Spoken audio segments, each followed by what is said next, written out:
digamos que el correísmo se dividió en dos corrientes en este tema, los que no quisieron mancharse las manos y los que estuvieron dispuestos a hacerlo, porque ya no tienen nada que perder, supongo. Em, no mancharse las manos, me refiero a no quisieron jugarse por la inocencia de Terán. El señor es un alucinado, es un lunático. Las cosas que dijo en la asamblea, ¿no? Eh, hace una serie de alusiones esotéricas. O sea, él de culebrero en una feria le iría muy bien. Sí, le iría bien vendiendo tónicos contra la impotencia en la Marín. O de candidato a la presidencia, porque ahora porque no se necesita mucho más que vender tónicos para la impotencia en la Marín para ser presidente de la República. Esto es Politizados. Una tertulia de Diario Expreso sobre actualidad y política. Yo soy Martín Payares. Yo soy Roberto Aguilar y arrancamos ahora. El correísmo salvó al diablo, al mismísimo demonio Roberto. Wilman Terán, uno de los personajes más desprestigiados y deslegitimados de la función pública en los últimos años, yo diría que en la historia reciente del Ecuador, fue absuelto en su juicio político de la Asamblea gracias a las abstenciones del correísmo. Si no es porque se abstenían, Wilman Terán no se salvaba, pero se salvó el diablo. Sí, y esto es inaudito que lo hayan salvado, Martín, porque o sea, porque este juicio político fue una, un clamor nacional desde hace más de un año que se venía pidiendo a gritos, la opinión pública, eh, los expertos en derecho, los abogados que tenían que lidiar con este señor en el Consejo de la Judicatura, eh, analistas, líderes de opinión políticos, digamos, la más sensata, que es bastante reducida de la política nacional. Era un clamor ciudadano el hacer este juicio político para censurarlo y hace un año, cuando esto empezó a pedirse, a clamarse, destituirlo, ¿no? Destituirlo de la presidencia del Consejo de la Judicatura. Desde antes de que ocurriera el caso Metástasis y que antes de que Wilman Terán cayera preso por corrupto, ya se pedía a gritos este juicio político. De hecho, ¿te acuerdas cuando estalló el caso Metástasis, que fue, me parece que el 14 de diciembre, si no estoy mal, Sí, del sí. año 2023? Esa mañana amanecimos con la noticia y el comentario de todos y la noticia, el gran titular era que cayó Wilman Terán. O sea, esto no es gratuito porque todo el mundo estaba esperando que Wilman Terán caiga de una puñetera vez. O sea, no teníamos ni una idea de todo lo que venía atrás del caso Metástasis, pero el primer titular fue cayó Wilman Terán. Es que acuérdate, a ver, la borrascosa sesión en la que destituyeron al juez Walter Macías con Javier Muñoz borracho conectado desde Miami, votando por la destitución de un juez que lo está procesando a él, o sea, el juez que va a ser su juzgador en un caso en el que el man estaba involucrado, destituyéndolo por dos votos haciendo una mayoría de dos votos de cinco. Ya vamos a hablar de eso a pesar de lo que argumenten correístas al respecto de esa caprichosa manera de consolidar mayorías en un cuerpo colegiado. Luego estaba la campaña delirante que hacía este señor eh, a lo largo y ancho del país, recorriendo el país, llenando coliseos, haciendo espectáculos con fondos públicos, con fondos del Consejo de la Judicatura para promocionarse a sí mismo, o sea, un presidente del Hasta en Consejo. un mercado lo vi yo, hasta en un mercado Sí, en el aparecía ahí con Coliseo de Santo megáfono y Domingo, sí. en un mercado, en todos lados, en el Coliseo de Santo Domingo, dando estos discursos estambóticos que acostumbra. Después está todo ya para la gota que derramó el vaso, fue el concurso amañado de los jueces para elegir jueces de la Corte Nacional. De la Corte Nacional, este señor estaba manipulando ese concurso y lo dijo, no lo digo yo, lo dijo una veeduría internacional presidida nada menos que por Diego García Sayán, a un señor un jurista peruano, ilustre jurista peruano al que nadie le puede tachar de ser de derecha, más bien es de lo que Tom Wolfe llamaba la izquierda exquisita, ¿no? O es En el la Perú, izquierda, en el la Perú le izquierda llaman caviar. el rey de los caviar, ¿no? De estos de Sí. izquierda que, sí. Pues ellos vinieron a hacer observaciones sobre el concurso de jueces para la Corte Nacional que estaba organizando Wilman Terán y descubrieron horrores. Para empezar, o sea, la falta de transparencia, no había, no sabíamos el currículum de los concursantes, esa información, desde esa información no era pública. ¿Cómo llegaron a las notas que supuestamente tenían? Esa información tampoco era pública. Wilman Terán salió a decir que eso del currículum, los méritos con los cuales pretendían ser jueces de la Corte Nacional, que eso no lo podía difundir porque era la privacidad de los concursantes. El currículum que justifica que sea juez o no, ¿cómo va a ser parte de la privacidad de los concursantes? Pues el procedimiento con el cual se llegó a una nota u otra, ¿cómo va a ser parte de la privacidad de los concursantes? Esas cosas, dijo Wilman Terán, que después se supo que había metido mano en el sistema electrónico, el sistema digital del concurso para poder conocer él, que no le correspondía, las preguntas del examen. O sea, ¿para qué quería conocer las preguntas? ¿Para repartírselas a sus candidatos favoritos? O sea, ¿cómo es que las preguntas secretas, súper secretas, hiper secretas de un concurso para elegir jueces de la Corte Nacional, las conocía este señor?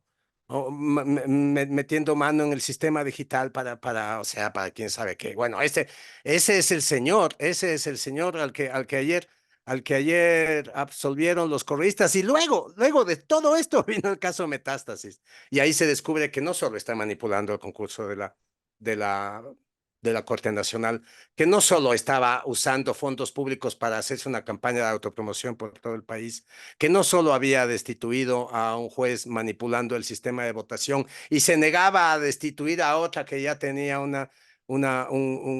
que ya había sido encontrada culpable de error inexcusable y más bien la promovía para Senia Vera, me parece que es, la promovía para presidir la Corte Provincial de Pichincha. No solo que hacía todas esas cosas, sino que en el caso Metástasis nos enteramos Claro, que había estado en contacto con la mafia, que era un operador de la mafia, que el abogado Cristian Romero, abogado del mafioso Leandro Norero, le había pasado el contacto de Terán a Norero, que Eli Angulo, otro abogado y operador de Norero, le pagó $10,000 para que eh, acelere unos procesos que sean favorables a Norero. O sea, esto es increíble lo que acaba de pasar ayer. Una sí, de las, o sea, de hecho ya no es increíble, son los correístas siendo correístas, Martín. es que Es que lo que tú dices es súper pertinente. Incluso antes de Metástasis, porque en Metástasis ya fue la gota que derramó el vaso, esto ya quedó más embarrado que nada el señor Terán, pero todo lo que había pasado antes también era escandaloso.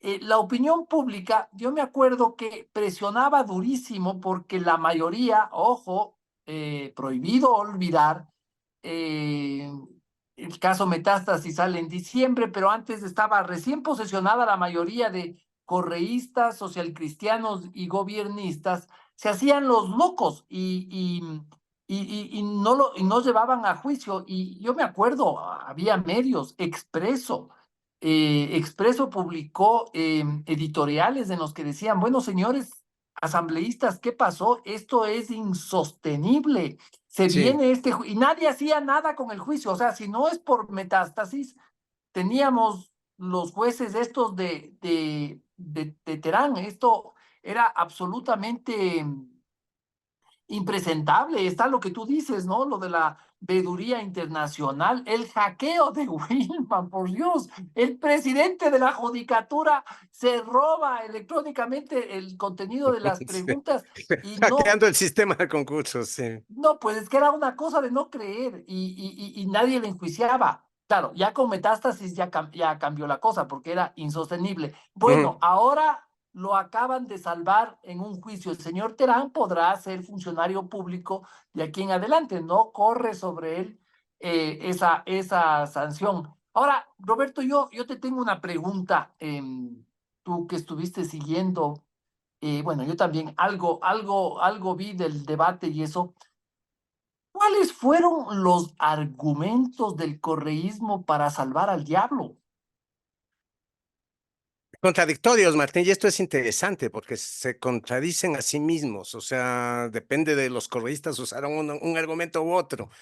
Digamos que el correísmo se dividió en dos corrientes en este tema, los que no quisieron mancharse las manos y los que estuvieron dispuestos a hacerlo, porque ya no tienen nada que perder, supongo.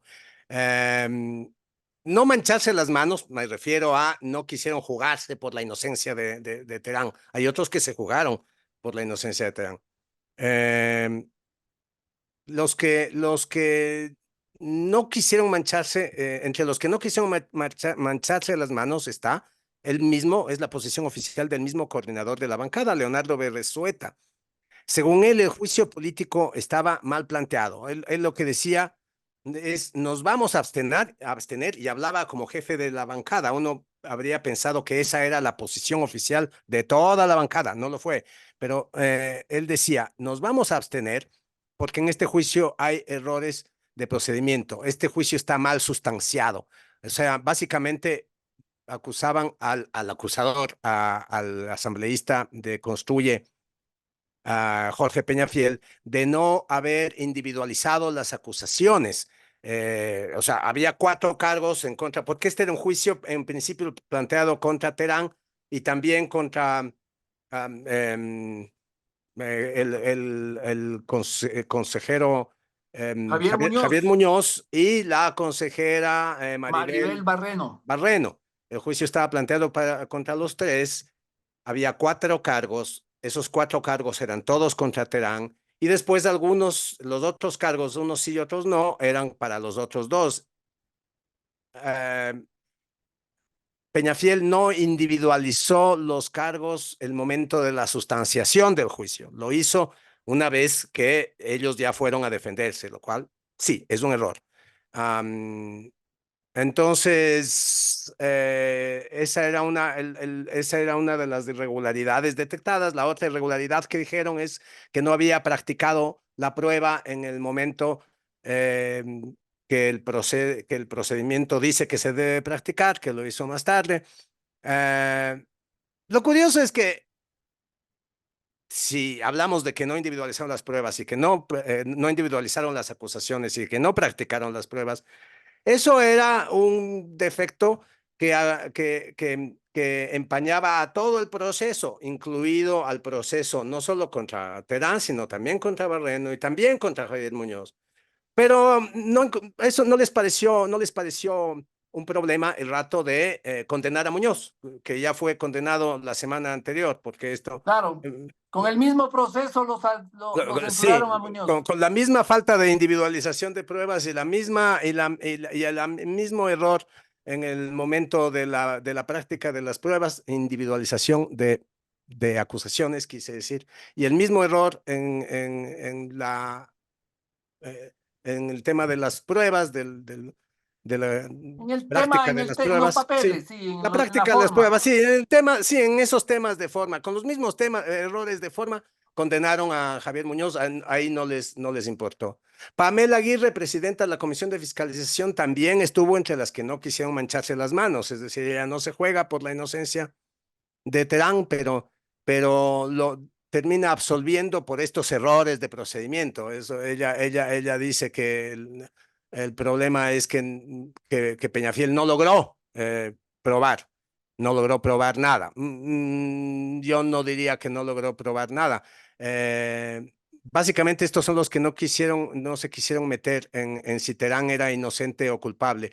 Pero hubo otros que sí se metieron y sí se Sí, mancharon las manos y que argumentaron por la inocencia de Terán.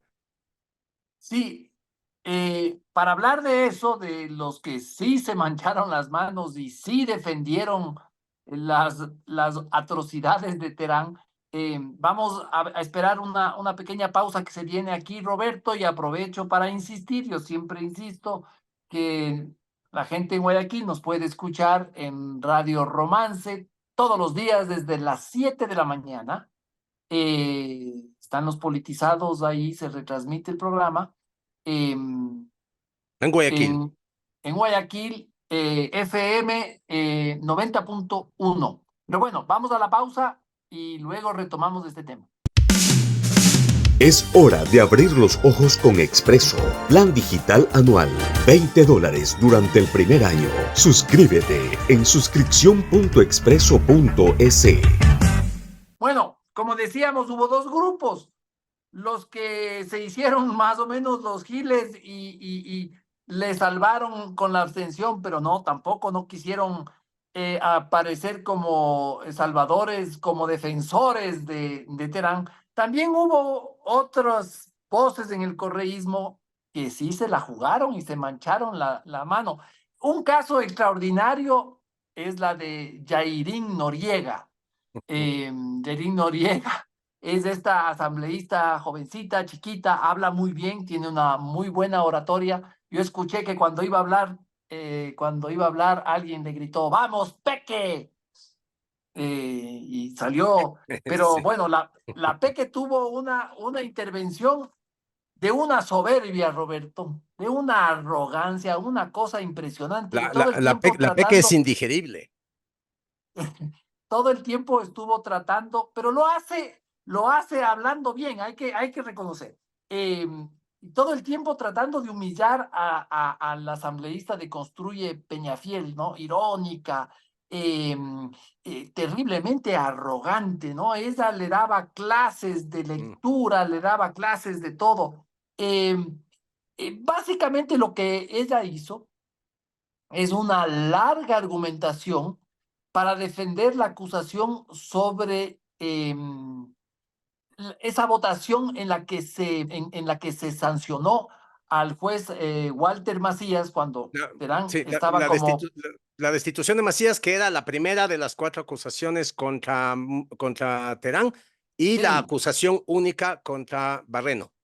bueno, en ese tono de prepotencia y de arrogancia de la Peque Yairín Noriega, ahí ella defendió esta idea de que sí se podía sancionar a Macías, que era un juez de la Corte Nacional de Justicia con 2 votos, como Dos de fue cinco.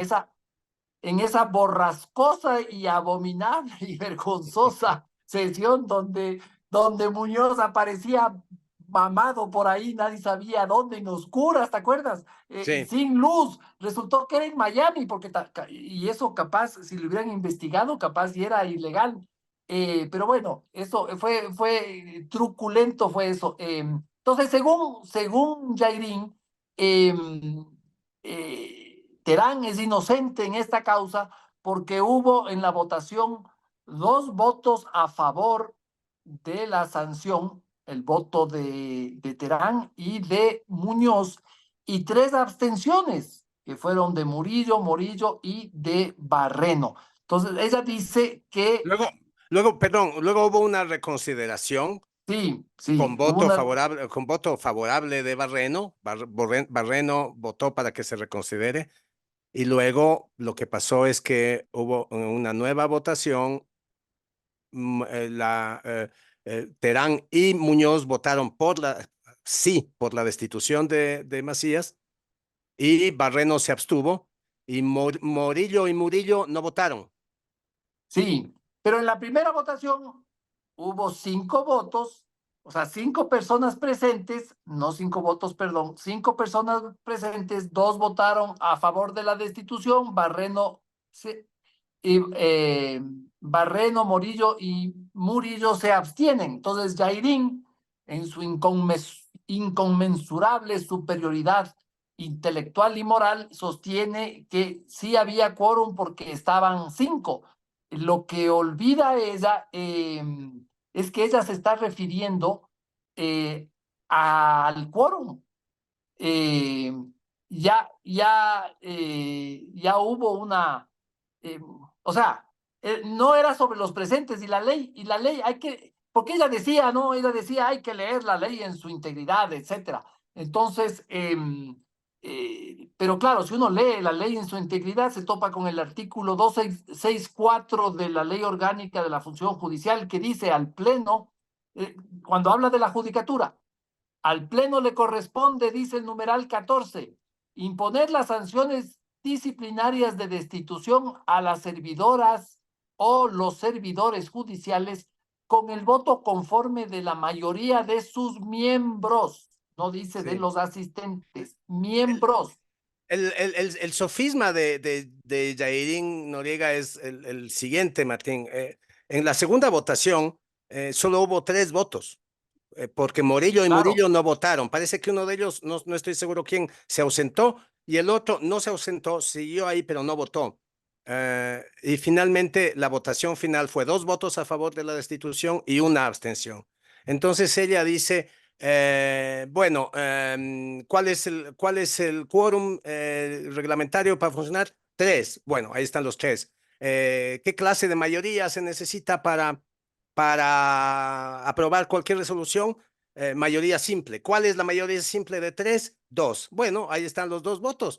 Pero, pero eso es precisamente porque ella no estaba haciendo lo que pregonaba que debía, lo que le restregaba así con esa soberbia a Peñafiel que debía hacer, leer la ley en su integridad. Y ahí está el claro. artículo que ha citado. Se necesitan, para destituir a un juez, se necesita la mayoría de los integrantes de la De comisión, los no miembros. de los miembros. ¿No? Es tan chistoso que la ley pone miembros con mayúscula. Yo creo que el Sí. legislador quiso poner énfasis, miembros, dice clarito, ¿no? Sí, Entonces, con este no de sofisma, los presentes. O sea, no no de bastan los 2 de presentes, de 3. los No, miembros, o no sea, bastan 2 de 3. en un equipo de fútbol hay 11 y esos son los 11 miembros. Pueden llegar a la cancha 5, pero los que juegan son 11. Pero bueno, otra, y bueno, y con ese sofismo nos dio una clase y nos trató de idiotas a todos los Sí, ecuatorianos, sobre todo a Peñafiel. La otra que también se jugó por Wilman Terán así de forma frentera y apasionada fue Sofía Spin, la amiga de Jorge Glass, ¿no? Ella defendió el tema del concurso de los jueces con el peregrino argumento de que un comité de expertos lo avalaba y dijo, ¿no? Como si la comisión de expertos lo avala es porque el proceso así dijo, el proceso se llevó con la altura de vida.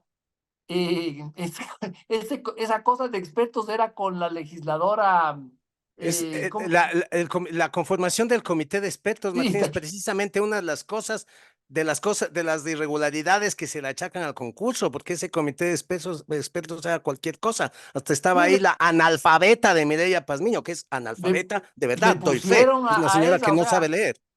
claro, ¿no? O sea, es realmente delirante que a estas alturas, ¿no? Después de todo lo que pasó, salir a decir que el concurso estuvo hecho a la altura, cuando todo se cayó porque todo había sido hecho con trampa, era un concurso tramposo. Es como ahora salir a decir que el gol X de Brasil fue legítimo cuando ya fue invalidado por el VAR, o sea, como Sí, que sí. sí, ¿no es cierto? Exactamente eso, sí. O sea, el concurso ya fue invalidado por el VAR. De hecho, el Sí. concurso ya fue anulado por irregular y esta señora sale a decir que el concurso se llevó con altura. Bueno, como tú decías, hubo estas dos posiciones, ¿no? Y esta corriente que se jugó y se manchó las manos por Terán, porque si alguien defiende a Terán, se mancha hasta la coronilla, eh, se alejó de esa otra posición que tú decías, ¿no? La de Berresueta y la de Pamela Aguirre, de que mantenían las cosas más así como con guantes, pero que básicamente dio lo mismo porque los dos se abstuvieron para salvarlo, ¿no? Pamela Aguirre dijo incluso en algún momento que si el juicio en contra de Terán hubiera sido por lo que le hizo al Mashi cuando lo condenó, ahí sí lo hubieran censurado, pero ahora no había. Ella siempre estuvo metida en el tema más como de papeles, de sustanciación. Estas dos, entre otros, Jahiren, Ya- Ya- Jairín, Jairin, la Peque. la Eh, Peque Jairín.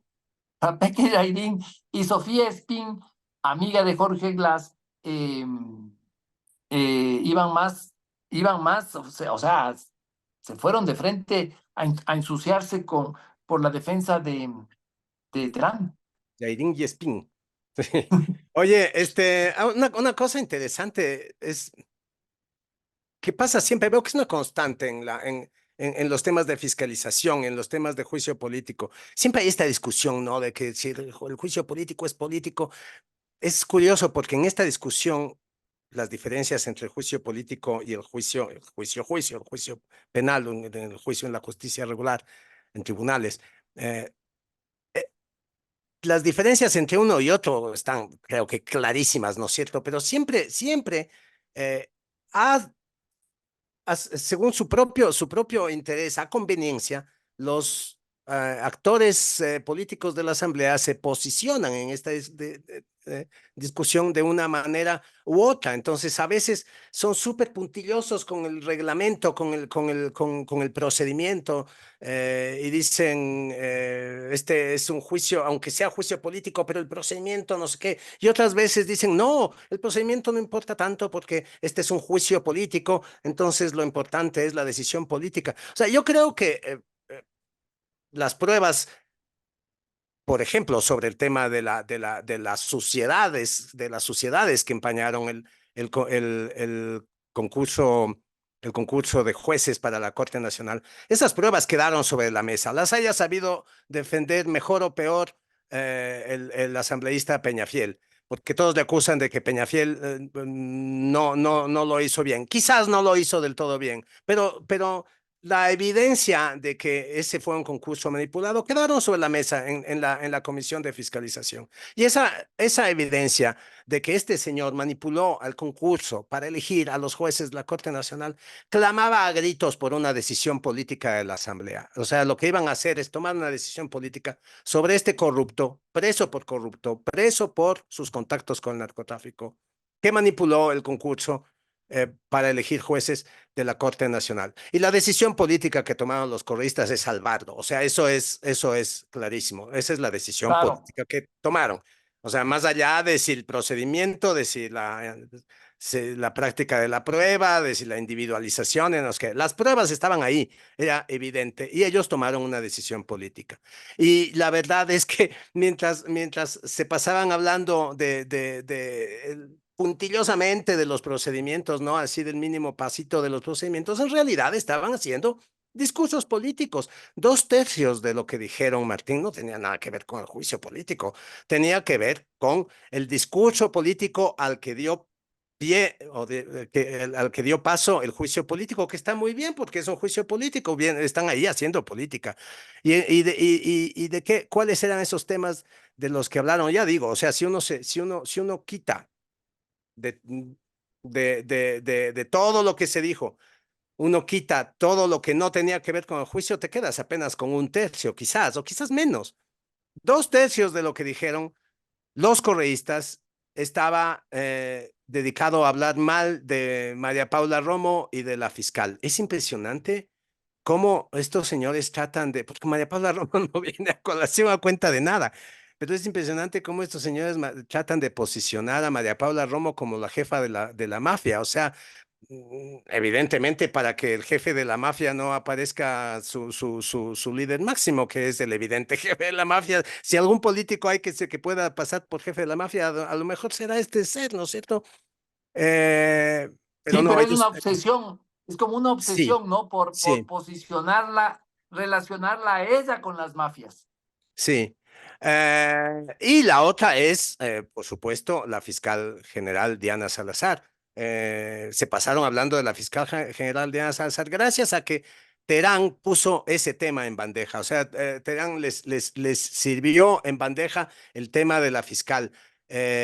porque vamos a ver, Terán volvió a la carga con los supuestos chats, ¿no? Los supuestos chats en los que la fiscal por WhatsApp le presionó, o la aplicación que fuese, le presionaba para que tome decisiones. Hay que recordar que Terán era juez de la Corte Nacional y fue uno de los miembros del tribunal que conoció en segunda instancia el caso Sobornos que condenó al hoy expresidente prófugo por corrupción, que lo condenó a cárcel. Entonces, ahora Terán dice que Diana Salazar lo presionó, entonces saca estos supuestos chats, que son unos supuestos chats en cuyos metadatos está claramente que pasaron por Photoshop.